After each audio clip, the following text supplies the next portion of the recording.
Olá, eu sou a professora Caterina e hoje nós vamos tratar um pouquinho sobre espectroscopia vibracional na região do infravermelho.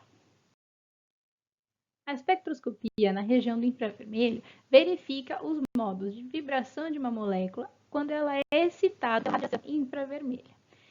Então, o que a gente observa é que a energia absorvida é igual à frequência de vibração, e aí isso faz com que se inicie a vibração molecular devido à alteração do momento de dipolo da molécula. Então, para que a gente consiga observar bandas no infravermelho, a gente tem que ter alterações no momento de dipolo de uma molécula. Então, o que a gente observa é que a energia ela vai ter que ser igual à transição que a gente vai fazer para que, em mesma energia, para que a gente consiga observar uma banda de absorção de energia ou de transmissão de energia. Bom, quando a gente está tratando com a espectroscopia no infravermelho, a gente está lidando com a vibração das moléculas, em que os átomos estão alterando a posição com relação entre si. Então, a gente pode tratar uma ligação a partir da representação de molas. Então, que a gente tem que a força dessa mola vai ser igual à massa e vezes a aceleração. Isso, então, nos lembra a lei de Hooke, em que a gente consegue determinar a força desta ligação. Então, a força é igual também a menos kx. E isso pode ser translacionado em menos mx e vezes a frequência ao quadrado. Dessa forma, a gente consegue relacionar a oscilação desta mola com a frequência e com o número de onda desta mola. Bom, na aula passada a gente viu que a transição vibracional vai ocorrer entre o estado fundamental e um estado excitado dentro do poço de energia potencial fundamental. Então, com isso, a gente tem a transição permitida dessa forma. A frequência que a gente vai ter da nossa vibração, ela está relacionada com esta fórmula. Então, a gente consegue traduzir a lei de Hooke e fazer com que a gente tenha esta fórmula. Para que a gente transforme a frequência em número de onda, para que a gente chegue no espectro que a gente está acostumado a ver, é só transformar aqui o número da frequência com o número de onda. Então, a gente tem essa forma. Então, o K está relacionado com a força da ligação. Nós temos velocidade da luz, constante de Planck e este micro. Esse micro, ele é a massa reduzida. Então, a gente tem entre os dois núcleos. Então, a gente tem o núcleo 1 vezes o núcleo 2, a massa deles, dividido pela soma da massa dos dois núcleos. Isso quer dizer, então, que se a gente tiver um núcleo mais pesado, então se a gente estiver tratando com isótopos, a gente vai alterar o número de onda em que essa banda aparece. Então, a gente consegue, através da utilização de isótopos, determinar se aquela banda está realmente relacionada com aqueles dois elementos que a gente está supondo. Quando a gente faz um espectro no infravermelho, a gente obtém este tipo de espectro. Então, a gente tem normalmente no eixo Y a absorção ou a transmissão e no eixo X a frequência que nos dá em centímetros a menos 1. Bom, essencialmente nós temos 6 modos de vibração que são permitidos de ocorrer e eles estão divididos entre estiramentos e dobramentos, que pode ser também chamado de deformação angular. Dos estiramentos, nós temos o estiramento simétrico, em que duas porções são puxadas e contraídas na mesma direção ao mesmo tempo. E o estiramento assimétrico, em que nós tenhamos também uma um estiramento e uma compressão das ligações de forma a gerar uma assimetria. Dos dobramentos, nós temos dobramento do tipo tesoura, então parece uma tesoura e ocorre no plano da molécula. E ainda no plano da molécula, a gente também pode ter o rocking, que é a deformação angular simétrica no plano. Outro modo de vibração que a gente observa é a torção ou twist, em que os átomos eles alteram do plano, então estão fora do plano. E nós também temos o balanço ou wag, então que eles vão simetricamente passando para fora do plano e para dentro do plano. Então essas são as 6 vibrações principais que a gente observa no espectro de infravermelho. Do básico das vibrações, o que a gente observa é que as deformações costumam ser bem mais fáceis de sofrer vibração, ou seja, elas requerem muito menos energia do que os estiramentos. Então, a gente vai observar no espectro de infravermelho as deformações ocorrendo em energias muito menores do que os estiramentos. Nós também vemos que as ligações mais fortes vão tender a ser mais difíceis de vibrar. Então, duplas ligações requerem mais energia do que ligações simples, envolvendo os mesmos átomos. E no caso, se a gente estiver tratando com átomos diferentes, então, se a gente tiver um átomo mais pesado, ele vai tender a ser mais difícil de vibrar. Então, ele vai ter que ter uma energia maior para a sua vibração do que quando a gente estiver tratando com um átomo mais leve. Então, esta regra aqui serve como também quando a gente faz a alteração de isótopos. Se a gente está trocando um isótopo por um isótopo mais pesado, a gente espera observar a tendência desta vibração ir para uma energia maior. Para infravermelho, nós temos 3 regiões principais do espectro.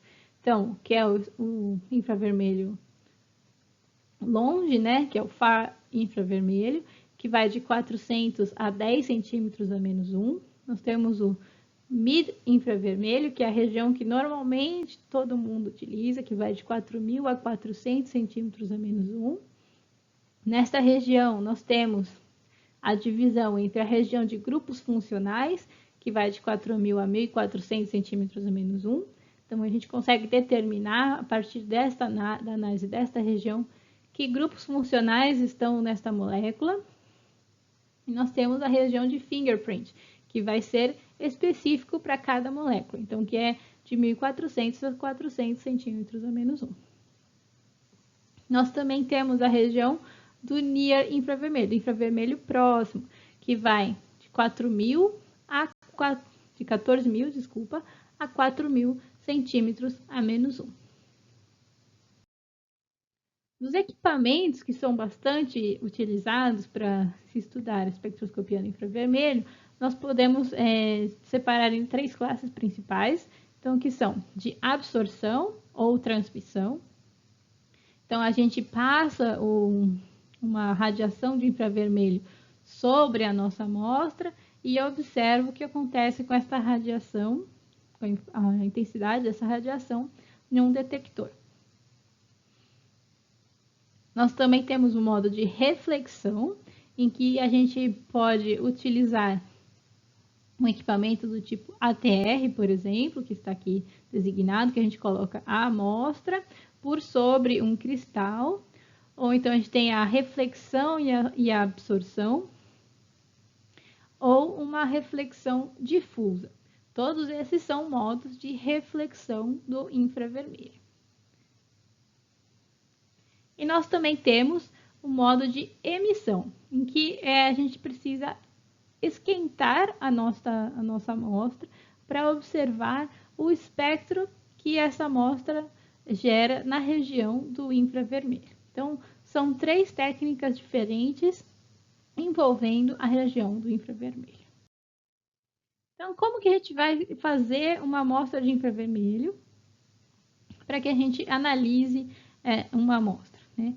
Se Se a gente está tratando com os métodos de absorção ou transmissão, a gente vai precisar preparar essa amostra utilizando os métodos diferentes, dependendo do que a gente está tratando. Se está tratando com uma amostra sólida, normalmente se macera esta amostra em uma razão de 0,1 a 1% da amostra com KBR espectroscópico, macera bem essa amostra, coloca num pistão e faz pressão para que a gente consiga fazer uma pastilha transparente que seja analisada no infravermelho.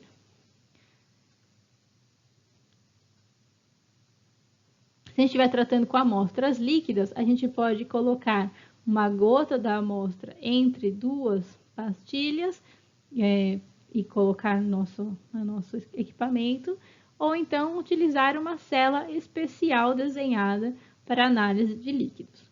Nós também temos celas especiais para a análise de gases. Então, dependendo do estado da sua amostra, a gente consegue avaliar o espectro de infravermelho de cada amostra.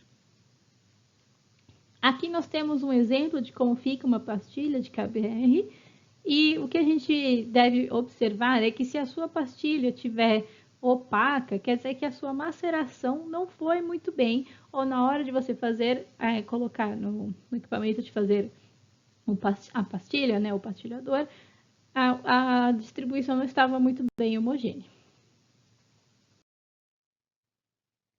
Bom, a gente tem que observar quais são os tipos de materiais que a gente pode utilizar na análise de infravermelho. Então, a gente pode utilizar cloreto de sódio, KBR, iodeto de césio, AgCl, germânio, seleneto de zinco ou diamante. Então, dependendo da região que a gente está interessado, a gente pode utilizar um material ou outro. Então, se a gente quer analisar um material que tem bandas em 300 centímetros a menos 1, por exemplo, a gente vai ter que utilizar iodeto de césio e não KBR, porque o KBR vai ter bandas naquela região e vai atrapalhar a análise.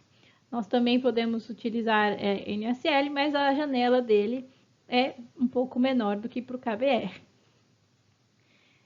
Cada um desses materiais tem as suas qualidades e defeitos, e aí depende de como você está tratando com a sua matéria, com a sua amostra. Uma coisa que eu gostaria de mostrar para vocês, que experimentalmente, se a gente observa uma linha base desta forma, quer dizer que a gente tem uma amostra que não foi bem macerada. Então, o ideal é que se vocês observarem uma linha base com barriga dessa forma, a ideal é que vocês façam de novo a amostra para que tenha uma linha base mais bonitinha. Bom, a gente viu algumas partes, alguns aspectos práticos do infravermelho, e agora a gente vai voltar para os conceitos de simetria e o seu papel na espectroscopia de infravermelho. Bom, inicialmente a gente tem que lembrar que as moléculas possuem graus de liberdade. Então, a gente está vibrando a nossa molécula, a gente tem que pensar em quantos graus de liberdade esta molécula tem, para saber quantas bandas a gente espera observar para aquela molécula.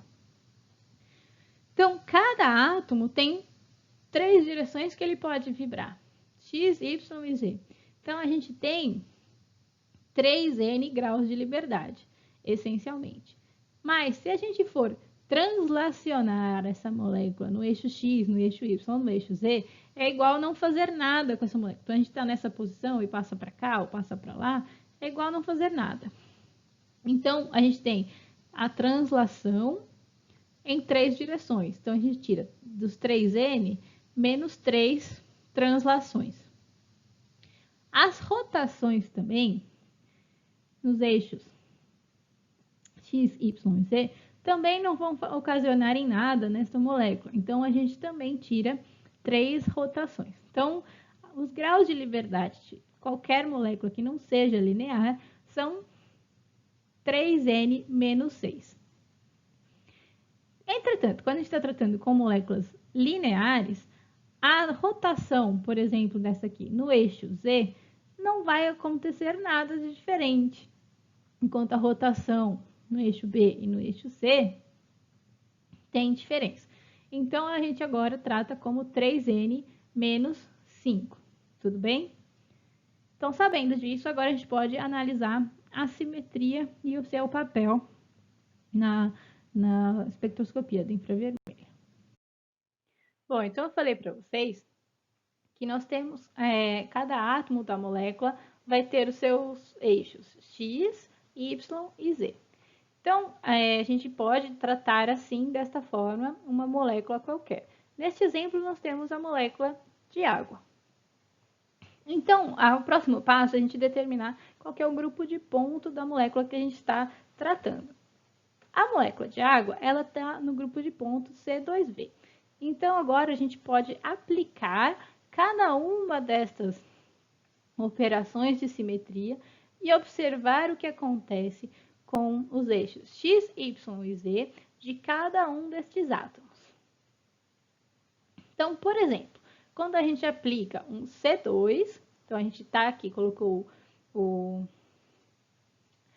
centro de gravidade da nossa molécula, centro de massa, né, da nossa molécula no eixo principal, e a gente trata o C2, a gente observa que o eixo Z permanece na posição inicial e os eixos X e Y invertem a sua posição para todos os átomos.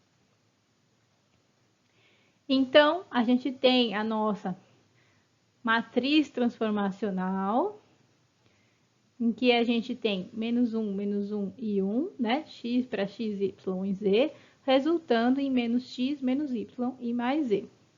Isso serve para um átomo. A gente já fez isso em outra aula. Quando a gente está tratando com 3 átomos, nós temos que fazer uma matriz 9 por 9. Então, vamos fazer essa matriz? Bom, aqui a gente vai fazer, então, a representação dessa matriz 9 por 9 de todas as operações que a gente tem no grupo C2V. Tudo bem? Então, essencialmente, fica bastante fácil da gente ver o que acontece quando a gente aplica a operação E. Então, a gente tem X1, Y1, Y2, 1 sendo o oxigênio, X2, Y2, Z2, e aqui sendo o hidrogênio 1, né, o hidrogênio 2, e X3, Y3, Z3, sendo o hidrogênio que está na posição 3. Quando a gente aplica a operação E, nada ocorre com esta molécula, todo mundo permanece no mesmo lugar, então a matriz transformacional 9 por 9 terá sua diagonal toda contendo 1, 1, 1, 1, 1. E nós temos então a representação aqui dando 9. Quando a gente aplica um C2, como a gente observou logo agora há pouco, nós temos a inversão da posição dos eixos X, Y e Z. Mas eles não invertem da mesma forma para todos os átomos. Então, vamos ver o que acontece. Nós temos, então, para o oxigênio, menos 1 e 1. Então, porque eles estavam aqui apontando para o lado positivo e agora está apontando para o lado negativo, o eixo X. O eixo Y, a mesma coisa, ele estava apontando para o lado positivo e agora está apontando para o lado negativo. Já o eixo Z permanece inalterado. Então, menos 1 e 1 para a matriz 3 por 3, que está dentro da matriz 9 por 9 do nosso átomo de oxigênio. Quando a gente vai tratar com os hidrogênios, eles invertem de posição entre eles. Então, o hidrogênio 2 fica na posição do hidrogênio 3. Estão vendo? Aqui nós temos o hidrogênio 3, vai para a posição aqui, que era a posição inicial do hidrogênio 2. Dessa forma, na nossa matriz transformacional, o que a gente observa é que eles também invertem de posição, porque o hidrogênio 2 era para estar aqui. Mas como ele está na posição do hidrogênio 3, ele fica deste lado da matriz. E a mesma coisa para o hidrogênio 3. Então, era para ele estar aqui, dando a diagonal. Mas como ele está na posição do hidrogênio 2, ele vai aparecer neste local da nossa matriz 9 por 9. Desta forma, quando a gente faz somatório da nossa diagonal, a gente encontra apenas o valor de menos 1. Quando a gente aplica σv no eixo x, z, a gente inverte a posição apenas do eixo y. Todos os outros eixos, o eixo x e z, vão permanecer na sua posição. E os átomos permanecem na sua posição inicial. Então, a gente tem aqui a diagonal com os átomos na sua posição original, resultando no somatório de 3. Entretanto, quando a gente aplica σv no eixo YZ, a gente inverte a posição novamente do hidrogênio 2 e do hidrogênio 3.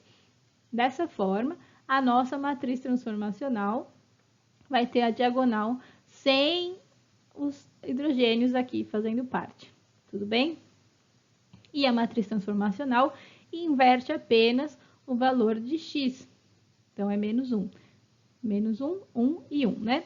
Apenas o x troca seu valor, y e z ficam positivos. Quando a gente soma todas essas diagonais, a gente encontra essa representação redutível, que tem o valor de 9, menos 1, 1 e 3, que é relacionado para cada uma dessas operações. Essa representação redutível, ela é uma composição das representações irredutíveis do grupo. Então, a gente tem que conseguir reduzir essa representação em pedaços menores. Vamos ver como é que a gente faz isso? Então, para a gente conseguir determinar quantas vezes cada uma dessas representações irredutíveis aparece na nossa representação redutível, a gente tem que utilizar esta fórmula aqui. Então, o que a gente tem? N, que é quantas vezes vai aparecer uma determinada representação de simetria, igual 1 sobre H, que é a ordem da nossa tabela de caracteres. Então, a gente tem aqui 4 operações de simetria, a ordem da nossa tabela de caracteres é igual a 4. Então, a gente vai ter 1 sobre 4. 1 sobre 4. Vezes o somatório, então esse sinal aqui é de soma, caso vocês não lembrem, dessas multiplicações, que são a representação redutível vezes quantas vezes aparece a nossa representação, a nossa operação de simetria, vezes o valor que aparece na nossa tabela de caracteres. Então, vamos ver como que funciona. Para a representação A1, nós temos 1 sobre 4 vezes 9, que é o 9 aqui, vezes 1, que é quantas vezes temos o número, a operação de simetria E, vezes 1 novamente, que é o número que aparece aqui na representação. A gente faz isso para todos esses valores e todas essas operações de simetria e encontra, então, que a gente tem o valor de 3. Então, dentro desta representação redutível, nós temos 3 a 1.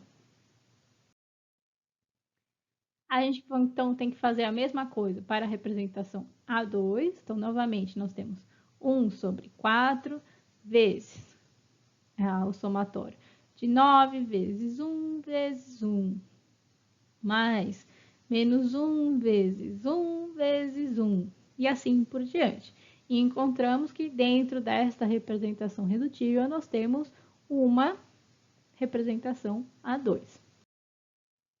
A gente faz a mesma coisa para a representação B1 e encontra que nós temos duas representações B1 dentro desta representação redutível. Novamente, a gente faz para a representação B2 e encontra que nós temos 3 representações B2 dentro desta representação redutível. Desta forma, a representação 9 menos 1, 1 e 3 é reduzida no somatório de 3A1, 1A2, 2B2 e 3B2. Entretanto, nós não temos todas estas vibrações na molécula de água. Então, a gente precisa retirar as representações translacionais e rotacionais, porque a gente sabe que os graus de liberdade são dados por 3n menos 6.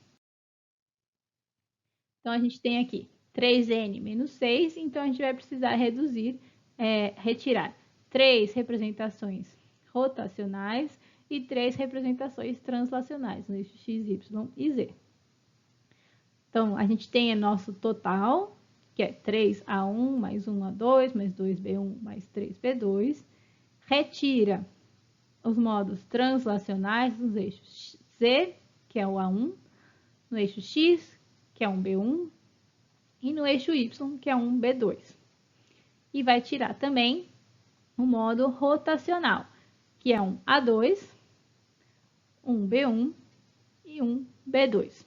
Dessa forma, da espectroscopia vibracional, a gente vai ter representações 2A1 e 1B2. Quando a gente vai observar o espectro de infravermelho da água, a gente espera observar, então, 3 bandas. Uma banda de estiramento assimétrico, uma banda de estiramento simétrico e uma banda de tesoura. A banda tesoura e a banda de estiramento simétrico, ambas são bastante simétricas, então são as representações A1. E o estiramento assimétrico é a representação B2. Entretanto, o espectro da água é um pouco diferente daquele espectro. Então, a gente observa aqui, nesta região, nós temos os estiramentos e aqui a gente tem o dobramento do tipo tesoura. A gente observa que a gente tem outras bandas também dentro deste espectro.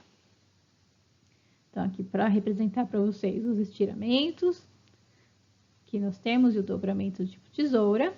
E as outras bandas desse espectro estão relacionadas com o tridimensional da água. Então, nós temos a relação tridimensional da água alterando o espectro vibracional da água. Nós também que podem se associar, fazer associações com as vibrações, gerando novas bandas. A gente vai ver isso em outro vídeo. Então, por hoje, é só sobre o espectro de infravermelho. Então, para concluir, o que a gente observou nessa aula é a origem do espectro de infravermelho, que a gente vê que a transição sai do estado fundamental para o estado excitado dentro do poço de energia potencial fundamental. Nós observamos os diferentes modos de vibração, que são 6, que se dividem em estiramento e deformações. Nós vimos também uma parte bem básica sobre os diferentes modos de adquirir um espectro de infravermelho e vimos o papel da simetria nas vibrações moleculares. Nós vamos seguir essa aula de espectroscopia vibracional com espectroscopia Raman nos próximos vídeos. E também teremos um vídeo a mais sobre bandas overtones, bandas de combinação e bandas hot bands. Até mais! Tchau!